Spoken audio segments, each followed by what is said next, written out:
Salve, salve, nação rubro-negra, aqui Marquinhos Assunção, chegando com esse vídeo para fazer uma análise bem objetiva sobre a 28ª rodada do Campeonato Brasileiro, que se finalizou ontem, que teve jogos no sábado e teve jogos no domingo. A gente vai fazer uma análise de todos os jogos da rodada, inserindo na classificação. Mas antes da gente fazer essa análise da rodada 28 do Campeonato Brasileiro, faltam exatamente 10 jogos para a maioria dos times, para alguns faltam 11, como por exemplo para o Flamengo por conta do jogo adiado contra o Internacional, né? Então, antes da gente começar essa análise, eu pediria a você, rubro-negro, que não é inscrito no nosso canal, que se inscreva, que deixe o like, que compartilhe os conteúdos nas redes sociais e que, por fim, você ative o sininho das notificações para que o YouTube possa notificá-los de tudo que tiver acontecendo de novidade aqui no nosso canal. Dito isso, vamos à análise da 28ª rodada do Campeonato Brasileiro,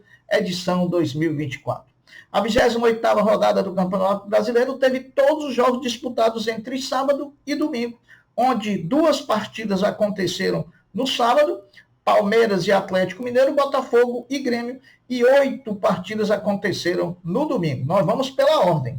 A rodada começaria com 2 jogos super importantes, até porque eram os 2 primeiros colocados do campeonato, jogando no sábado. O Palmeiras, inicialmente, jogaria contra o Atlético Mineiro, jogo que começou às 18h30, no Brinco de Ouro da Princesa, até porque o Allianz Parque devia estar sendo utilizado para shows, algum show, né? E não permitindo que o Palmeiras jogasse. E o Botafogo, às 21 horas do sábado, enfrentou o Grêmio lá no estádio Mané Garrincha, em Brasília. Inicialmente, vamos analisar Palmeiras 2, Atlético Mineiro 1, no Brinco de Ouro da Princesa. O Palmeiras, que agora só joga o Campeonato Brasileiro e vinha de várias partidas consecutivas de vitória, enfrentaria o Atlético Mineiro, que está na semifinal da Libertadores. Porém, no Brasileiro, o time mineiro tem na irregularidade a sua constância e é apenas o 10º colocado no Brasileirão. Os 2 times vieram com o melhor que tinham, as suas melhores escalações, jogo equilibrado, porém com interferência decisiva da arbitragem, quando marcou um pênalti inexistente favorável ao Palmeiras, pênalti marcado em cima do jogador Maurício. Palmeiras 1, Atlético Mineiro 0, iniciando. No segundo tempo, o Atlético foi para cima e empatou em grande cobrança de falta de Hulk. Tudo se encaminhava para que a partida terminasse com um empate e o Palmeiras deixasse de ter aquela sequência de vitórias. Porém, no final do segundo tempo, Dudu sofreu um pênalti bobo, cometido pelo jogador Rubens do Atlético Mineiro, convertido por Rafael Veiga, dando números finais à partida. Muita reclamação por parte dos mineiros por conta da marcação do primeiro pênalti, que realmente não foi pênalti, né? Vitória importante do Palmeiras, que jogou a pressão todinha para o Botafogo, que jogaria mais tarde contra o Grêmio no Mané Garrincha. Pois bem, vamos falar agora de Botafogo 0, Grêmio 0. O alvinegro carioca, que começou a rodada já sabendo do resultado da vitória do Palmeiras sobre o Atlético Mineiro, entrou pressionado e encontrou um Grêmio disposto a levar um ponto para casa, somando para se distanciar da zona do rebaixamento. Botafogo decepcionou sim a sua torcida e apenas empatou, perdendo a gordura que tinha sobre Palmeiras e também sobre o Fortaleza, que jogaria no domingo, né? No domingo contra o Cuiabá, na capital cearense. Palmeiras e Fortaleza agradeceram muito o tropeço do Botafogo. Botafogo parece que vai acontecer a mesma coisa do ano passado, né? Agora vamos falar de Juventude 1, Bragantino 1. Jogo realizado às 11 horas da manhã do domingo, né? Jogo lá no Alfredo Jaconi, estádio do Juventude, jogo dos desesperados. Afinal de contas, ambos disputam nesse momento mais o rebaixamento, mais a fuga do rebaixamento, do que qualquer classificação para as Copas ou uma melhor colocação no Campeonato Brasileiro. Resultado justo que somou um ponto para ambas as equipes. Não tinha resultado melhor para a Juventude 1, Bragantino 1. São Paulo 3, Corinthians 1. partida realizada também no Mané Garrincha, em Brasília. 2 partidas no final de semana em Brasília para as torcidas, né? Uma vitória do São Paulo poderia lhe levar aos G4 da competição, dependendo, logicamente, de outros resultados, como, por exemplo, um tropeço do Flamengo diante do Atlético Paranaense. E uma vitória do Corinthians o tiraria da zona do rebaixamento. O jogo começou a se decidir com a marcação do pênalti a favor do São Paulo, que cumulou com a expulsão do lateral direito, o indisciplinado Fagner, né? Depois de também ter outro jogador do Corinthians expulso, o zagueiro André Ramalho favoreceu muito ao futebol do São Paulo, que, além disso, marcou mais 2 gols, sofreu um gol do Corinthians e o São Paulo venceu por 3-1, chegando muito perto ali do G4, até ultrapassando o Flamengo num certo momento, porque o São Paulo, naquele momento que vencia o Corinthians, ele tinha 2 jogos a mais do que o Flamengo. Outro jogo, Atlético Goianiense 1, Fluminense 0. Outro jogo do desesperado daqueles que brigam lá embaixo na zona do rebaixamento, né? Fluminense confirma a fase ruim e perde mantendo-se na zona do rebaixamento. A situação do Fluminense está ficando séria, né? O Fluminense, pelo menos, tem um jogo a menos do que o Corinthians. O Fluminense tem 27 jogos, o Corinthians tem 28 jogos.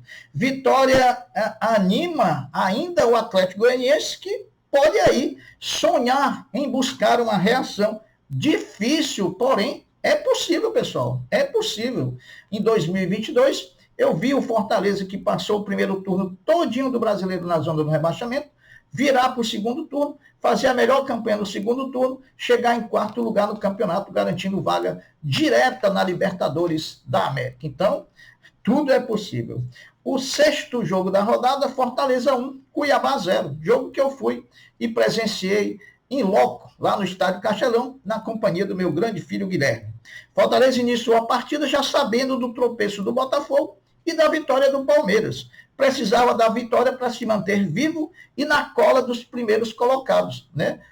O empate do Botafogo possibilitou que o Fortaleza, em vencendo o Cuiabá, ficasse apenas a 2 pontos do líder Botafogo e a 1 ponto do vice-líder Palmeiras. Cuiabá vendeu muito caro a derrota para o Fortaleza, que conseguiu seu gol com o volante Hércules no segundo tempo, ficando, logicamente, como eu falei anteriormente, a 1 ponto do Palmeiras e a 2 do Botafogo.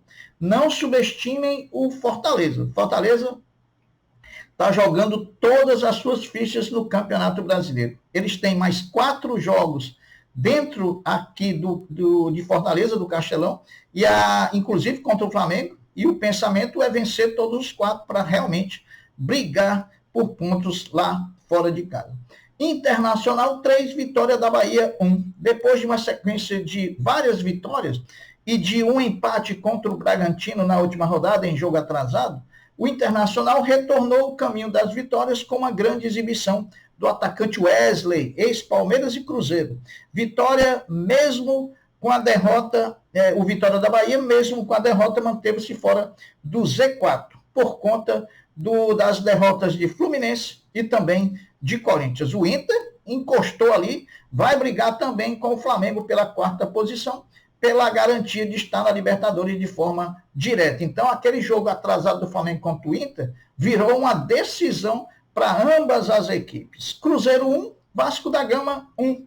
Partida do meio da tabela. Cruzeiro, na sua inconsistência, precisava vencer para encostar no G4. Porém, sentiu a ausência do seu grande jogador, Matias Pereira, o que dificultou a sua performance diante do Vasco. Saiu perdendo no segundo tempo e depois conseguiu o empate com o Vasco da Gama. O Vasco continua jogando seu feijãozinho com arroz, vem somando pontos importantes para beliscar aí, quem sabe, uma vaga na Sul-Americana, competição da Conmebol. Placar justo. Cruzeiro 1, Vasco da Gama 1.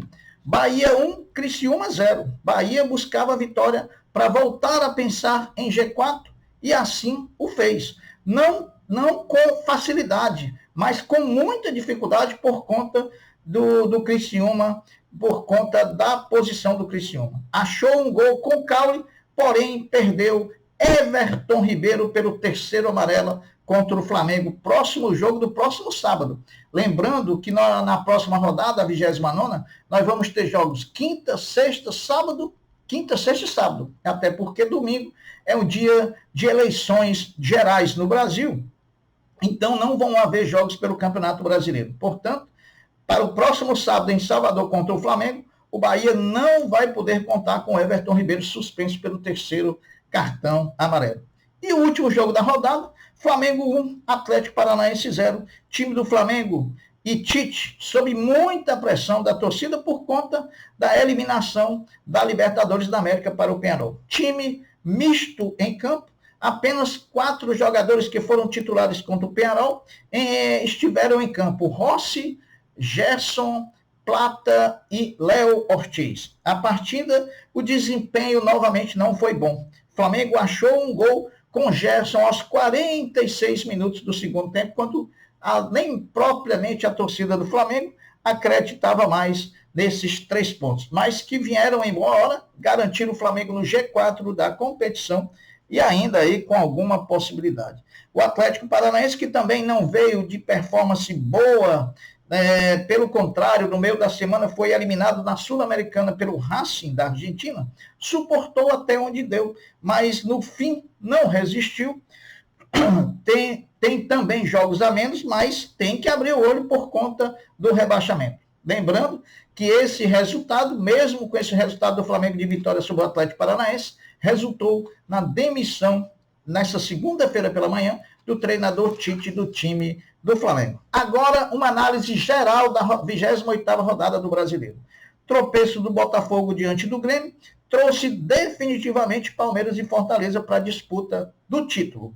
Vitórias de Inter, São Paulo e Bahia acirraram a briga pelo G4 com o Flamengo. Lembrando que em relação ao São Paulo e Bahia, Flamengo tem jogos a menos. Contra o Inter, ambos precisam se enfrentar em jogo atrasado, tem o mesmo número de jogos. Meus amigos, essa foi uma análise bem objetiva, bem rápida do que foi a 28ª rodada do Campeonato Brasileiro. Eu espero que tenha correspondido à expectativa. Vou ficando por aqui, deixando um até breve, um até logo, dizendo fiquem todos com Deus, porque eu sempre estou com ele. Saudações rubro-negras. Fui!